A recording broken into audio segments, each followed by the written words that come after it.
Welcome back, everybody, to Coug Center on YouTube.com. My name is Jeff Nusser, one of the authors here at the site.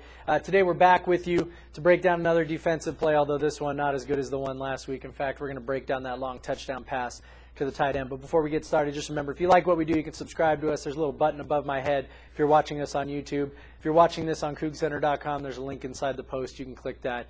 It'll take you to YouTube where you can subscribe.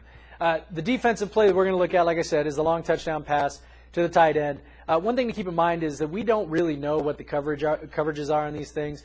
We're really taking our best guess based off of what we see when I put my head together with Brian Anderson and Brian Floyd, and we try and kind of get a sense of what might have happened. This is more of a breakdown of what happened, like where did the thing fall apart, and we're going to try and take a look at that today. So let's go ahead and take a look at Colorado's alignment here.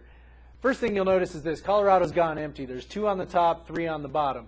The one person I want you to pay attention to in alignment is Deion Buchanan, and one of the things that we know about this is that he's already, in press conferences, to his credit, taken ownership for the mistake he made on this play. But you notice he's way wide on the hash, basically over the top of this inside receiver. And so as the play unfolds at the snap, here's what WSU does. So Locker kind of drops back. Simmons drops back with his guy running deep.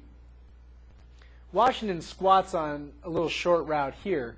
The linebacker chucks the tight end, but then he stops and kind of passes him off to somebody who he thinks is over the top to help him, a safety presumably. That's why you see this little question mark here. And then you see another question mark here, because Buchanan, what he does, when you watch him at the snap, he's staring straight at this inside receiver, never takes his eyes off the guy. In fact, later he would say that he didn't realize they were in an empty set, didn't realize this tight end was there, thought they were in a 2-by-2, and that's why he was so locked in on that inside receiver. So he actually moves in again. That question mark, not really sure what he was doing there. He moves in, Locker moves out, depths are all screwed up, tight end ends up running free, and all it takes is a reasonably decent throw by the quarterback to complete the long pass. So here we go. Let's watch the video again. Focus on Buchanan, focus on Monroe, and see what happens with this tight end in here.